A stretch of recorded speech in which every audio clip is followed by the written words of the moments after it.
Hey Eliza, can I ask you a question? Sure. Do you know what racism is? Racism? Well, it has the word race in it. I'm guessing it has something to do with a race. Yeah, what kind of race? A race in your body, I'm guessing? Well, do you know what discrimination is? No.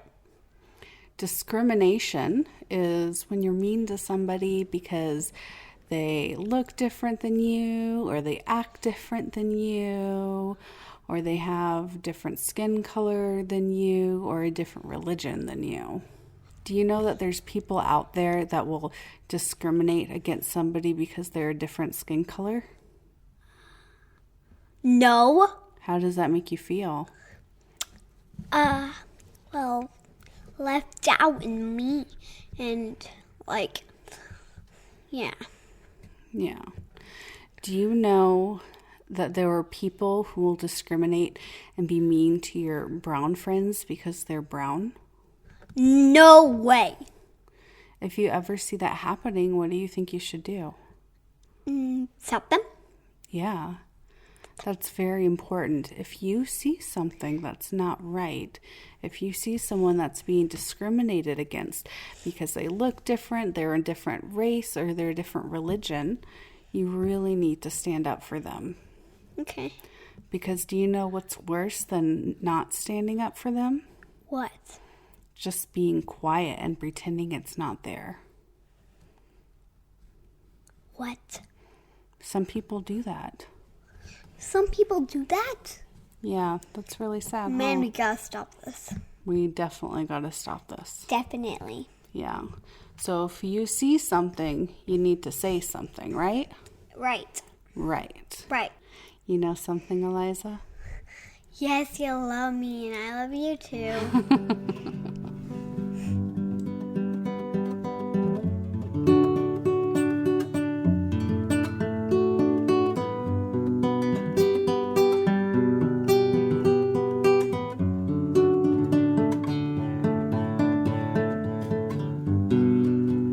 Welcome to the Get in My Head podcast. I am your host, S.M. Holland, and today I am talking with my sweet friend, Alynthia. She talks about her experiences as an African-American woman with racism. It originally started out as a podcast about traveling while white versus traveling while black, but like most conversations tend to do, it grew feet and walked away from me. I want to invite you to listen to what she has to say and take to heart her experiences, and I hope you learn something. Without further ado, here we go. My name is Alynthia P, and I am a Georgian, a African American woman, and most importantly, a Christian.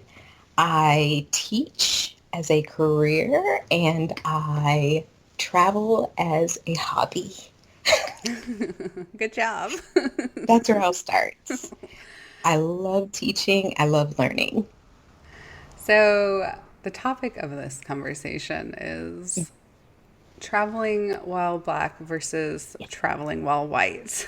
Okay. Because from my experience as a white American female, I haven't had too many difficulties even being in other countries. Like I've experienced things like going to the bank and there's like really long lines, and then getting like ushered to the front of the line in front of everybody. Like the second I walk in as like the only white person in the whole building. Things like that. Over there? Yeah, over here in Indonesia. Never got that. Or like What? go to get a cream bath or a massage or something at some place, and it's amazing. And then one of my brown friends will be like, they suck. Like they didn't treat me that well there at all. And I think living over here has also opened up my eyes a bit more that racism is everywhere. Favoritism is everywhere. Yeah. For some reason, I was thinking that's like majority, like a Western problem. But in reality, it's a It's a world human problem. problem. It's a human problem. And it's kind of like living over here and hearing your stories and your experiences has like, I guess, like brought my brain to another level of realization. I'm like, Well, whoa. well, I don't know about a new level, but I definitely one of my goals is definitely to not bottle all of that in, but to make sure I process it and learn from it and hopefully share it so other people can be aware that our experiences are different. Mm-hmm. So I'm glad to hear that. That was the whole intention behind this whole 1% thing, that there are hassles to travel while Black, hashtag traveling while Black, but it is totally worth it regardless. But I think that it's important to work through all of Mm-hmm. the baggage instead of carrying it along with us, thinking that we're not. Do you want to talk a little bit about the 1% and what that is? Sure. The 1%, it's a few things now. It And that's started as a one, blog. one as in like WON, one. Yes. Yeah. WON, the 1%. It started as a blog at BlogPress, the 1%.blogpress.com, to work through and reflect on and learn from my experiences in my initial overseas travel where you are in Indonesia. And also I wanted to share some of the things that I learned about traveling and some of the lessons that I'm learning and that I want to take with me in the future.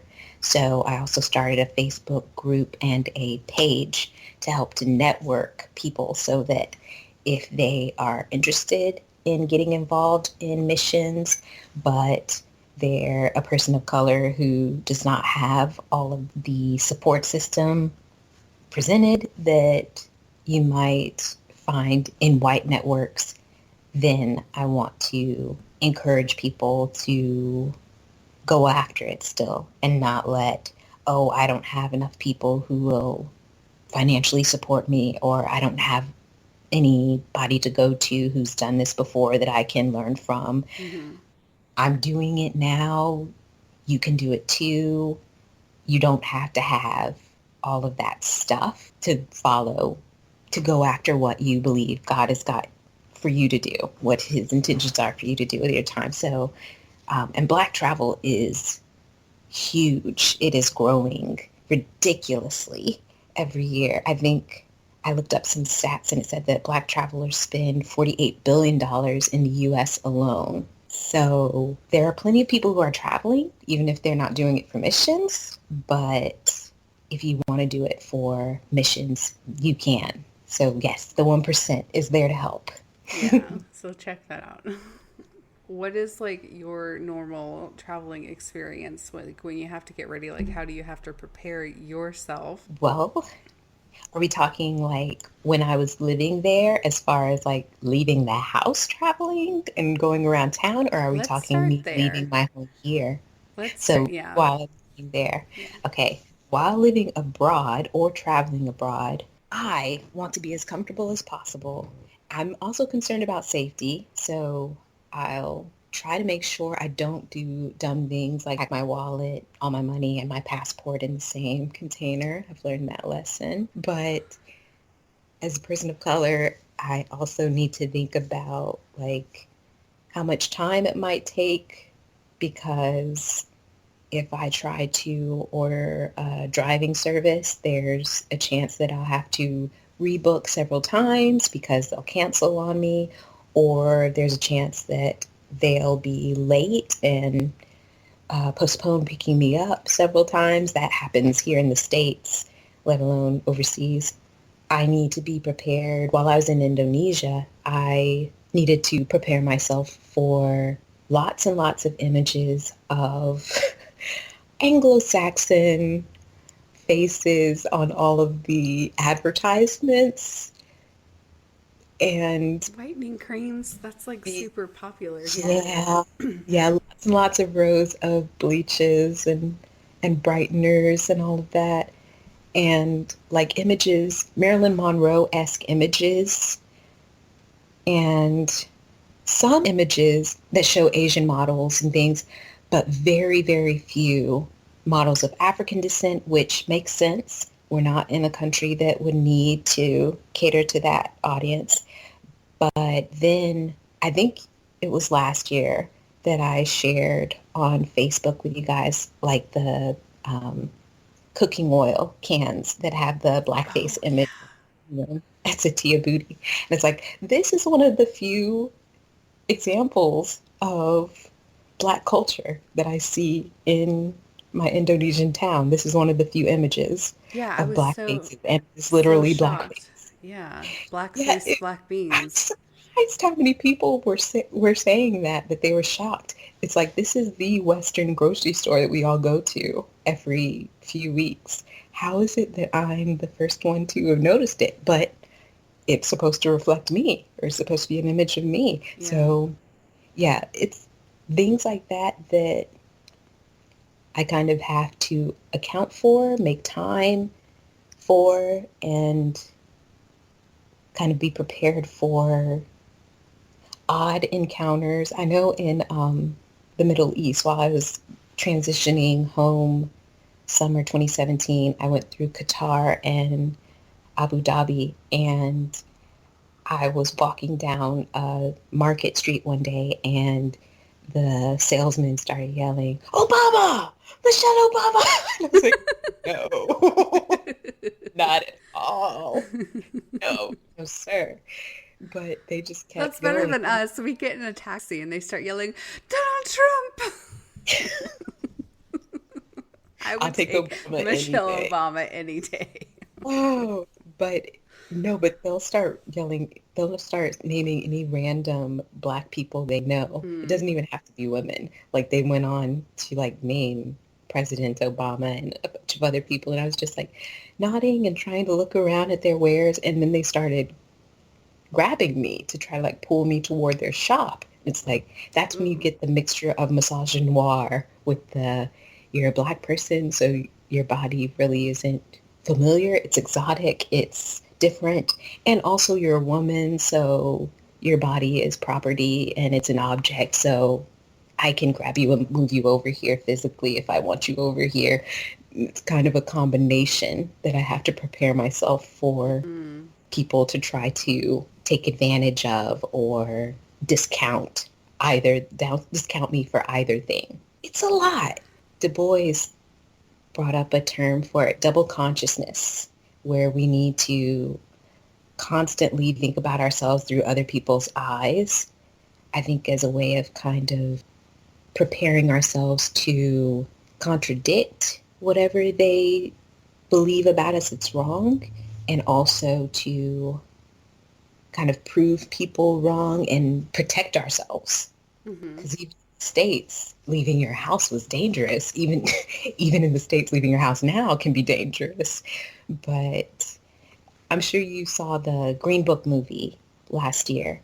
It had nothing to do with the actual Green Book, but the Green Book was a literal guide for like these are the companies that will serve you, these are the restaurants you can go to, the hotels you can stay at, these are the businesses that will treat you like a human being. Because you're black.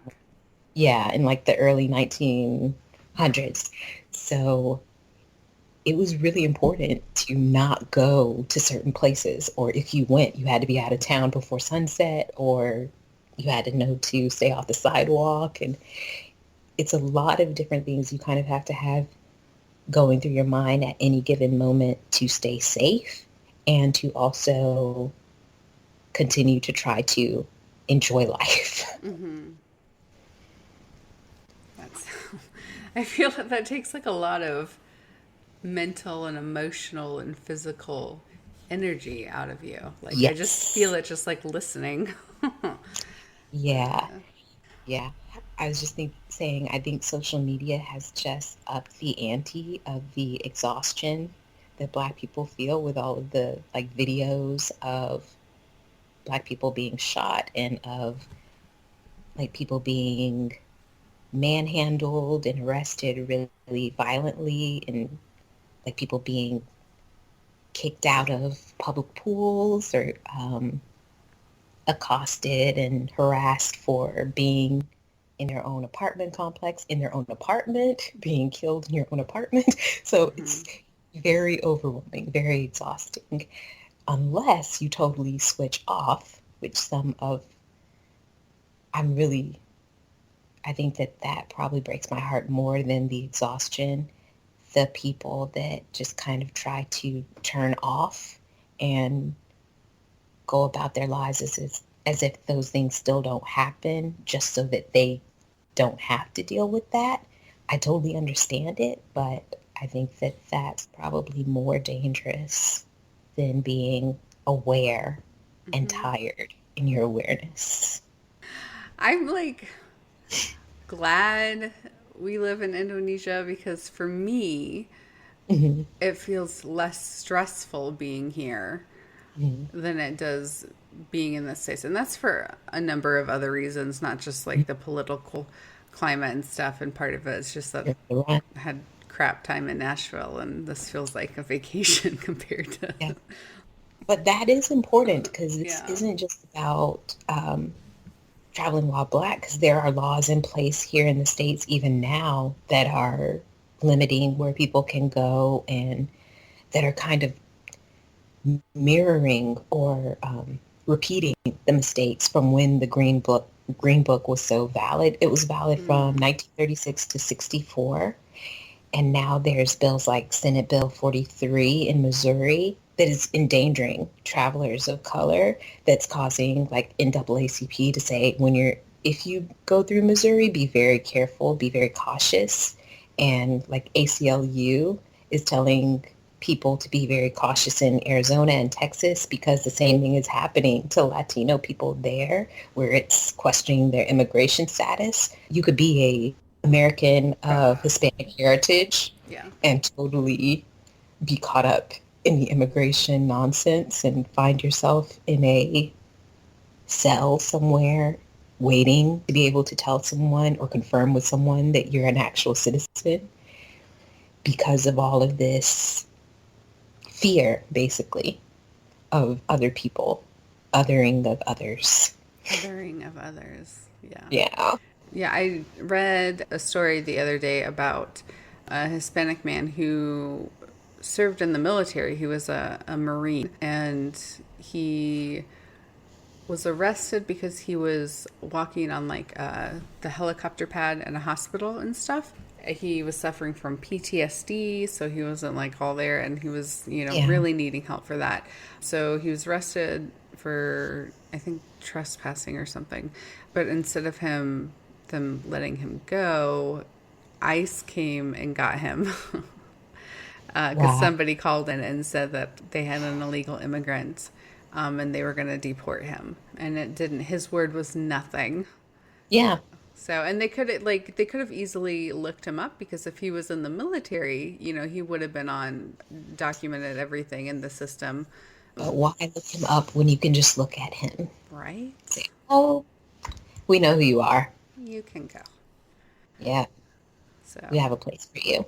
Yeah, it's very, I won't say scary, because I think the weird thing about it is, for me personally, I've never been arrested. I have never spent an overnight stay in a hospital or anything where I've had to depend on other people for my livelihood or for my well-being. But the way that people's lives are being uprooted out of nowhere like that it's awful. It's hard to wrap your mind around because it makes no sense. Like, the example that comes to mind is Philando Castile and him trying to communicate with a terrified police officer and explain to the guy, I have a gun, I have all the papers for it.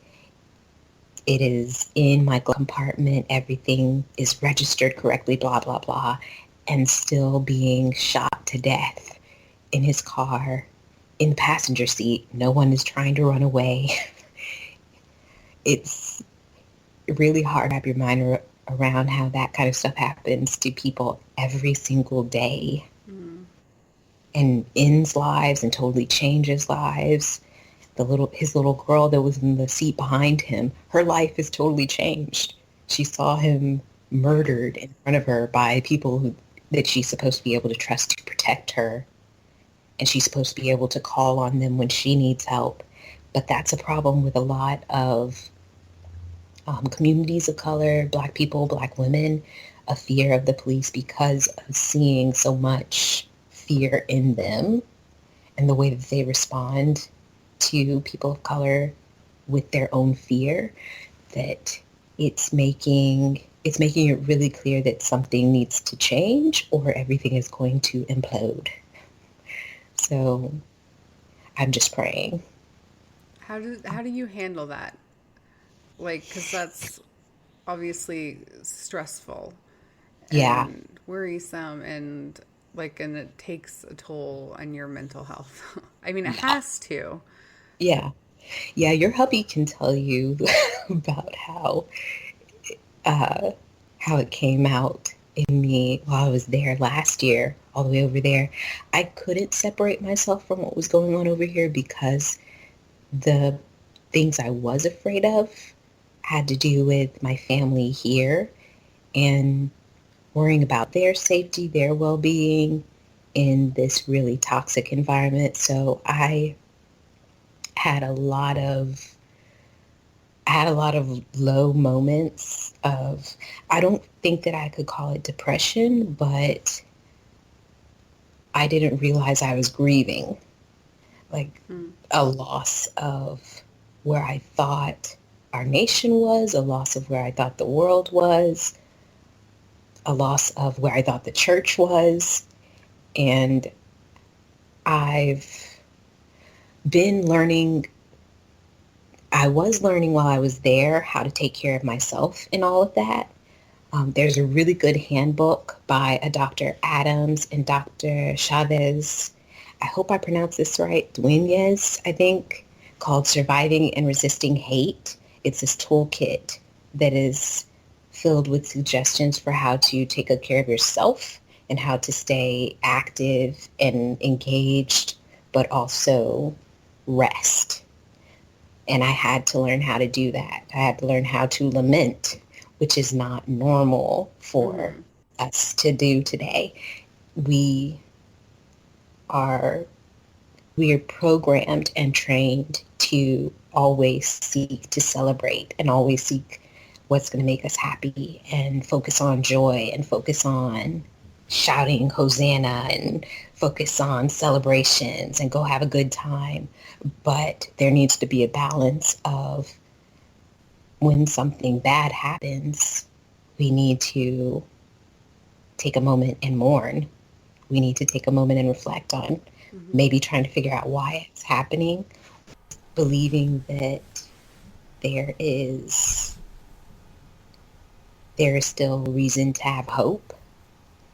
So having faith, having Christian faith has really helped to anchor me through that, because there are a lot of Christians or a lot of people that are just dropping evangelicalism, dropping Christianity, dropping everything that is associated with the hate they see. But I'm digging deeper instead and trying to work it all out, work out my own salvation through it, and not let that go just because somebody else who says they believe the same things also says that my life is not worth what their life is worth, or Because of the color of your skin. yeah. So a combination of things. We've talked about mental health and medication and that kind of thing. I could never do medication, I think, because of the, like what we talked about earlier with the reactions that women have to a lot of the medication that's primarily tested on men and for men. And I don't really think that it would help me with any of these things because those are all systemic racism or injustice things, those aren't things that are a chemical imbalance or something wrong in my body. So instead, I try to exercise, try to eat healthy, take good care of my body. I journal. I have a biblical counselor I talk to about things. I try to fellowship with my moms and dads, the older Christians that helped raise me, that love me and speak wisdom into my life. And I can look at them and be like, they've been through all of this, so I can get through this too. And also people my same age that are trying to figure this stuff out and have the same questions and are angry and are upset and trying to find grief past the anger, and also people younger than me like my niece and my nephew, and just trying to exemplify to them, be an example to them that it's not, that your faith cannot be dependent on what you see other people doing or how these other people treat you. You're going to make it through. Yeah. Yeah. No, I mean, that's a lot to think about and to process and to take in, because there's a lot I take for granted because I don't have to think about life in Sure. a certain way, you know, through Yeah. certain glasses and stuff, because there are a lot of things that are, I don't want to say easier, but just more natural on my day-to-day basis, because I'm not forced Yeah. to think about, you know, when a police officer drives by or whatever. Like, my uncle's a police officer and he's a great Yeah. guy, you know. Like, I had a stalker at one point and he just brought the patrol car home, you know, and sat it in the driveway, and that just, you know, it was a symbol of safety Right. for, you know, Oh, yeah. I scare off the bad guys, you know. Yeah. I personally am grateful that there are police officers. It was funny, while I was over there, they saved the day when my wallet was stolen in Kuala Lumpur. And that was the only time that I went to a police station and slept on their couch overnight until they could help me process to help me get to the embassy to renew my passport, to get a new passport. But yeah, I can laugh about that now because that was my encounter with them. I don't think that people, I tried to talk to one of our friends about this while I was there, but one of the reasons why I didn't get a motorbike is because I didn't want that attention. I don't think that I didn't even put two and two together in not wanting to be pulled over by foreign cops who I can't speak the same language as, and police brutality in America freaking me out. The last night of training for our missions orientation in Mississippi, a man was killed in Louisiana, a state over from us. And after the big dinner and the big ceremony, that was one of the final things that I remember about that day, opening up Facebook on my phone and seeing him wrestled to the ground and shot in the back 2 times. And that was seeing that, and then no one else being willing to engage in conversation about it, or at least to say that's horrible, was probably telling of how the experience would go, and it being a kind of lonely experience of like, you're going to have to process that kind of stuff by yourself. We're not up for that. We're not prepared for that. We don't have any interest in facing those issues or dealing with those issues, and you're going to have to go it alone. And it took a long time for me to realize that there were so many signs, even before I left America, that I was going to kind of have to deal with that stuff and figure it out alone, that I just didn't, I wish that summer I had started preparing myself to be close to where I am now. Then the shock and like anger and grief I had to process overseas, because I remember standing in front of my coworkers and falling apart one day when I was supposed to be leading devotionals, and just being like, why am I crying in front of these people? And it just being really awkward and uncomfortable, but it being an important part of me realizing that I was grieving and just letting go of that fear of trying to look like, okay, nope, I don't know anything about that stuff either. Nope, we don't need to talk about that. It doesn't bother me. And just being like, no, that stuff is definitely bothering me. I went to trainings with you guys every day in a fellowship hall in Mississippi. And I still remember the frames of graduates from the high school there, the church's high school, and seeing the like 10, 15 frames of white graduates from their segregated years before it started slowly integrating students of color. Mm-hmm. And just kind of observing it and kind of taking it in. But being from the South, I'm used to seeing those kinds of things, but I think that I didn't realize like the alignment of the ministry I was becoming a part of with that background. Does that make sense? Yeah. Yeah. Like I didn't realize how deeply rooted racism has been in our Christian history in America, that it followed me to Indonesia.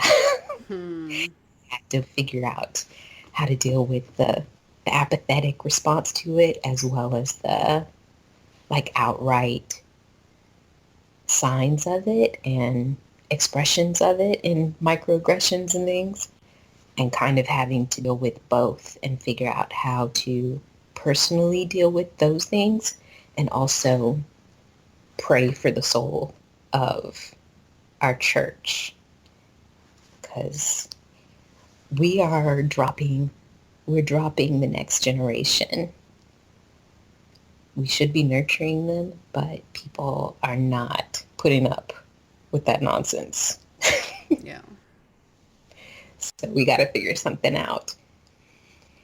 Either we are going to totally make over Christianity and it's going to be called something totally different, and we're going to become like outer space, intergalactic, kamikazes of love is the term I would use for it. Or maybe we can just get people to repent and we can actually redeem what we've lost. I mean, I like kamikazes of love. I'll go with that. We could go there. I just feel like it would be like a psychedelic funk band thing. It's out of hand real quick. You can't rein it in once you go there. Oh, truth. It reminds me of this crazy lecture from college about spaghetti monsters that's based on Scientology, but we won't get into that because that's really random and strange. But that's where we're heading if the Christians cannot get our act together to get back to Jesus. Spaghetti monsters. Yeah, no more spaghetti monster. Yeah. I mean, it's interesting what you said, racism being so ingrained in our history. I mean, because obviously it is. Mm-hmm. But I've always looked at it as, well, that was just a dark part of our history. And, you know, we've moved on and, you know, so sad. But like a lot of people haven't moved on both sides.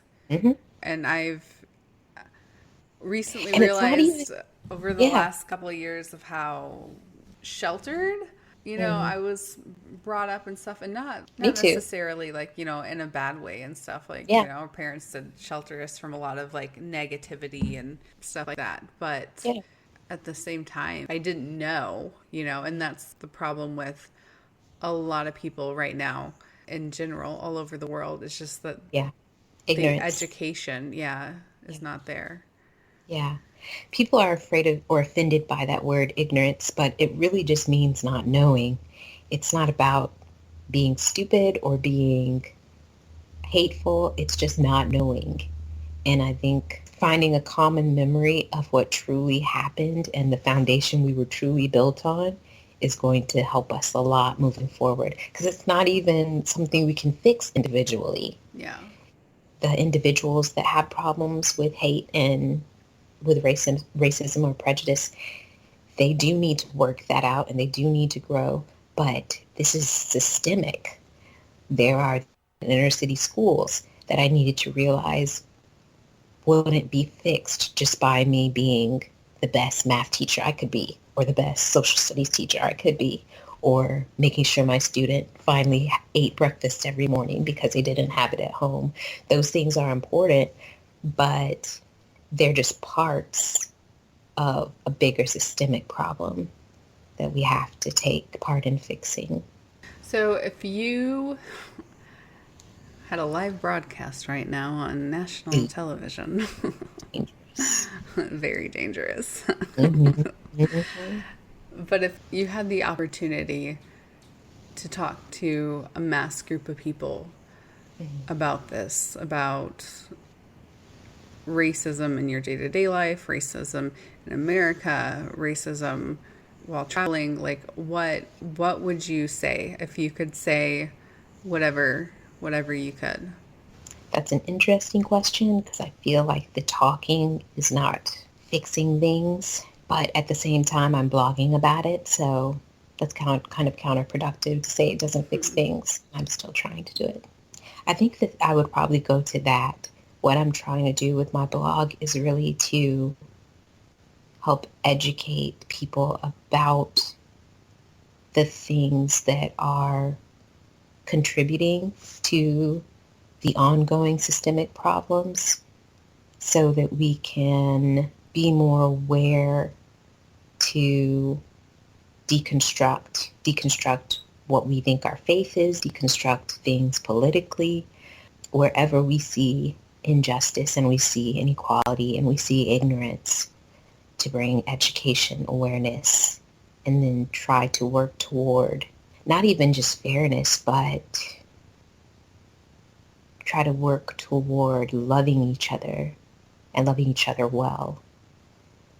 Because my most recent series on my blog has been about the body, and I've been sharing facts in it that people have been totally confused by. Like 2 concepts I was sharing 2 posts ago. I shared about weathering, which is the erosion of our bodies because of the release of hormones and adrenaline constantly because of discrimination and racism. Like if we're just walking through a store and we are being followed by someone who thinks we're going to steal something, our body is reacting. Even if we look really cool and calm, our body is trying to keep us cool and calm so that we don't look like we're suspicious, and so that we don't have a security guard come and tackle us for just walking around.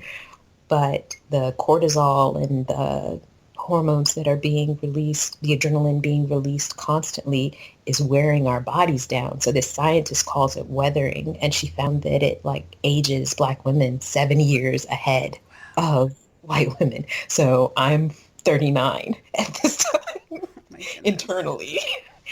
And I was just reading another article that was like, Black don't crack, but our insides. Let's talk about those, because we need to deal with that, the effect of that, because it leads to our issues with heart disease. It leads to cancers and things that our immune system is weakened to become susceptible to because of all of that.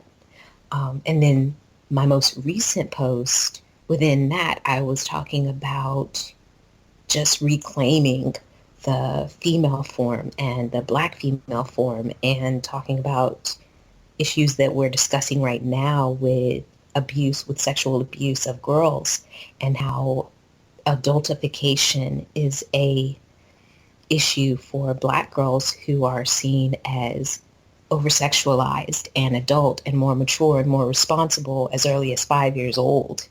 They're being expected to behave in certain ways as if they're the family babysitter or as if they can participate in and listen to adult conversations that they're not mature enough to handle.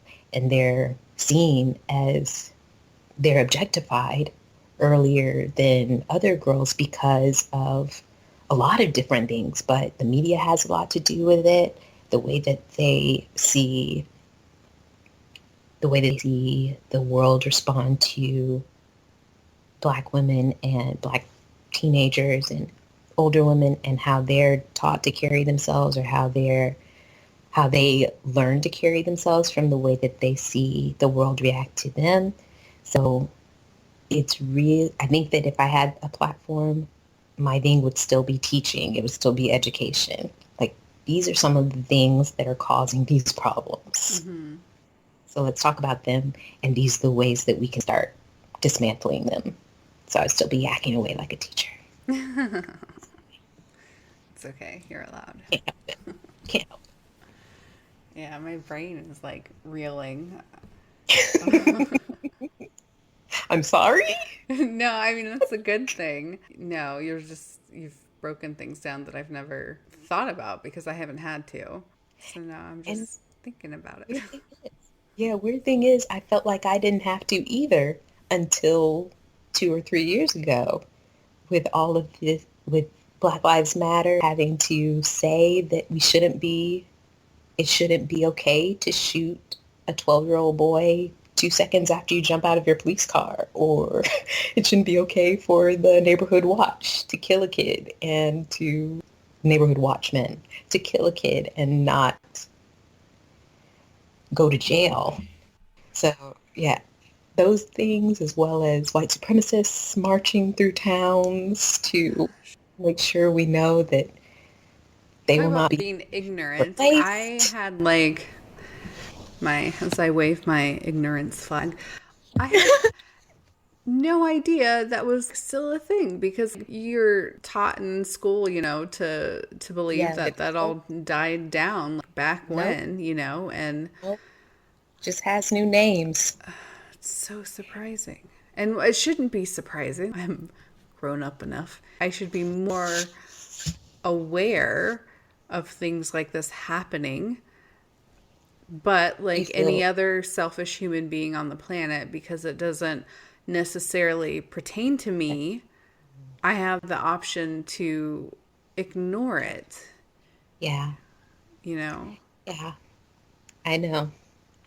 I think that is one of the most important things I learned in this process, that self-care and my own wellness practice, as someone who's still seeking justice and who's lamenting other people's stories and other struggles, and instead of turning it all in on, oh, woe is me, and playing a victim, that awareness can help me to become more universally like Christ in caring for every people group, and it helps to bring me back to a balance of, this world is fallen. Mm-hmm. This is not just a Black people, white people thing. You are living in a fallen world. So once again, it brings me back to my faith. Because if I was a Black traveler who didn't believe in anything, I don't know how I would do it. It would be like, oh, that's such a pretty waterfall. I think that would become my faith. Instagram would become my faith, because I would just look at all the beautiful pictures of the world and all the wonders in it. But you cannot live on Instagram alone. Can't you? No. No.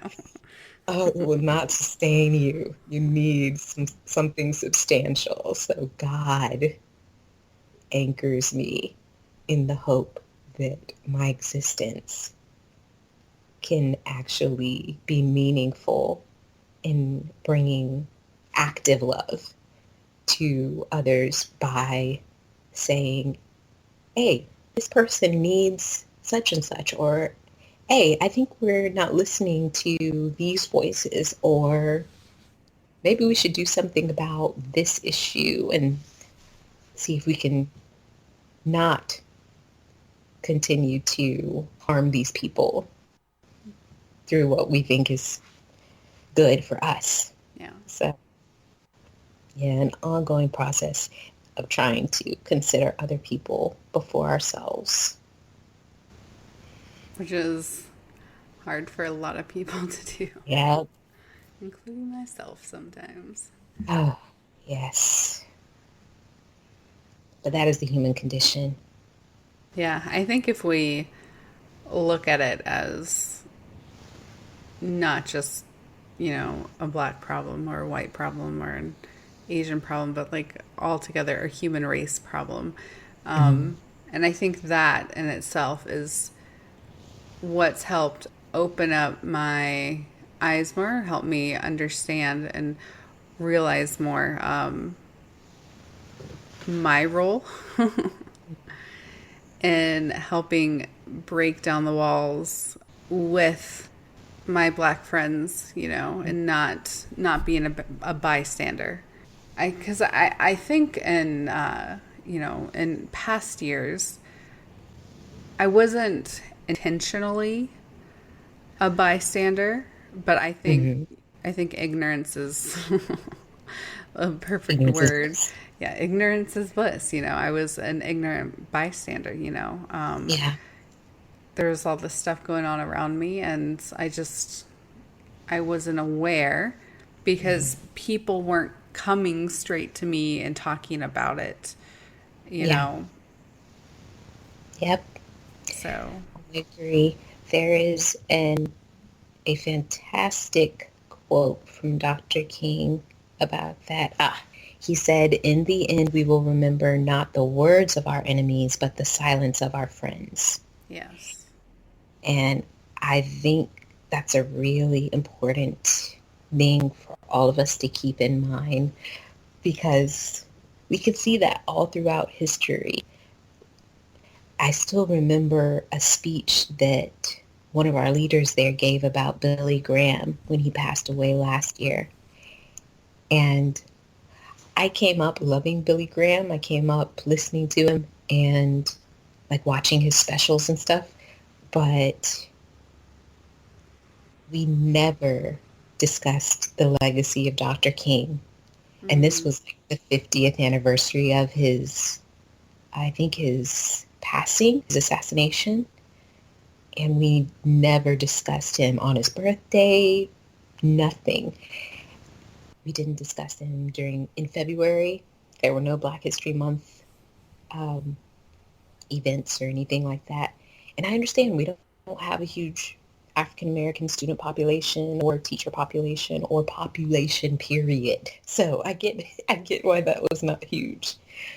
But if we're going to discuss Billy Graham and his importance to our faith, why aren't we discussing this other faith leader who was, let's just say, as influential and impactful? So I'm not going to try to compare their legacies point for point. I don't think that that's the way that works. But there were moments like that where I was just really, I think I felt even lonelier in like, your Blackness is just for you, and any contributions from Black history have nothing to do with what we're doing here or our existence here. It kind of felt like I was experiencing white flight. Do you know what that is? About like families fleeing to the suburbs back in the day. It kind of felt like I was experiencing that, but people were fleeing to the mission field to try to get out of all the insanity in America. And it was a really odd feeling because the community there felt really familiar. And I see why more and more, because some of the conversations I've had with my friends from college or from my churches here um, have some of the same views. And we just never addressed that. And I was their nice black friend, and Token black friend. they could separate Everyone me has from one. the other shoe. Yeah. Yeah. Yeah. I have one black friend. I'm cool. That's horrible.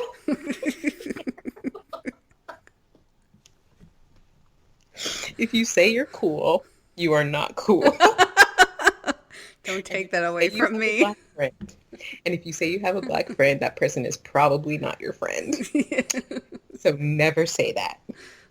That is a lesson you should take away from listening to this podcast today. Yes, take Uh, notes. Oh gosh. Yeah, so I've had a I've had a lot of strange conversations coming back. I've had some reassuring ones, and I have some really amazing friends here at home that keep me away from that place of bitterness, and friends there in Indonesia, like you and I. If I ever was tempted to just write off all people of European backgrounds and all people who are lacking in melanin, all I have to do is think, wait, Shyla is my friend, and Shyla is awesome. And Aw. um, All those hours of Nintendo together. yeah, we won't talk about that because you did not pull your weight there. Nintendo's hard, okay? See, there we go, back to my tact. That was lacking in tact. I'm sorry. I love you. But I have amazing people in my life that I think God has put into my life to be able to give me hope. Like, I don't need you to be that nice white person who treats me like a human being and doesn't treat me like garbage. And oh, that tells me there are good white people out there. I just need to know, God, you are changing things. We are not, we have not gone 100 years backwards. And we are not slipping backwards 100 years just because the voices and the tweets and the memes are claiming all of these false statements and all of these hateful things, and just trying to put these labels on people that are untrue and trying to take us backwards. I can look at my friends and I can look at my loved ones and I can say, I see God in these relationships and I see hope in these relationships. And we may not completely dismantle the system in our generation, but I will continue to do my best to not surrender to that system. I will resist that system, and I will continue to work toward the kingdom of heaven being reflected here on earth. So I think about how disappointed like civil rights leaders must be. Mm. Those who are able to live through these days, like they can look on their smartphone and see the same nonsense that they worked so hard to see outlawed and be totally seen as negative and foolish and ignorant and hateful. And it's got its own platform. It's got, I can't imagine how hard that must be. So I'm not going to depend on things to be awesome for, I'm not going to depend on seeing huge amounts of change.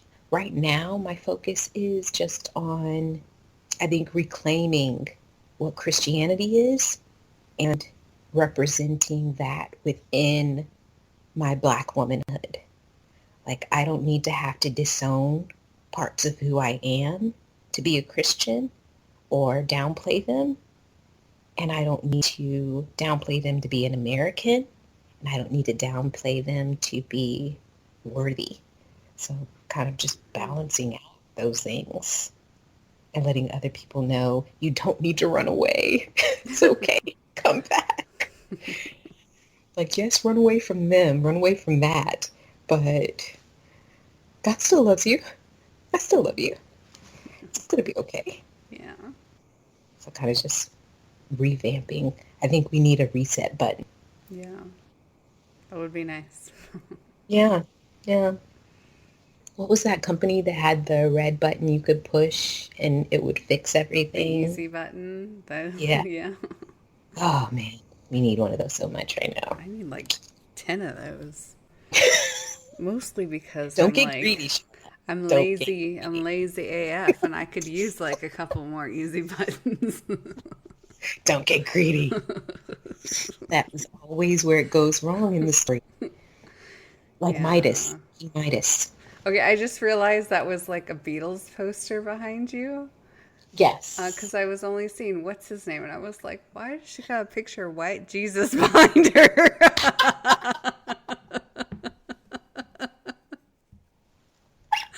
I was confused the whole time. Now I understand. Oh my God. I'm going to tell my sister that in the morning. But yeah, this is my nephew's bedroom. I am doing this in a little quiet space. And he is he's very into music right now. He's a big Beatles fan right now. So, That's awesome. yeah. Good for him. It's Beatles on, is it Abbey Road? I think. I have no idea. I live under a rock, so I don't know all Don't worry these about it. cool It's answers white to these Jesus. questions. It's okay. It's white Jesus. Just go Yeah, back to that. okay. That's awesome. That is awesome. I know some of y'all are really struggling right now, and if not you, you know somebody who is. If you need help, please check out my website, smholland.com. There you'll find a list of help hotlines where you can call or email or text to be able to talk to somebody if you need help. Remember, you're loved so much, and your life is a life worth saving. Thank you so much for tuning in and helping me break down the stigma surrounding mental illness. Until next time, just keep moving forward. I love y'all. Bye.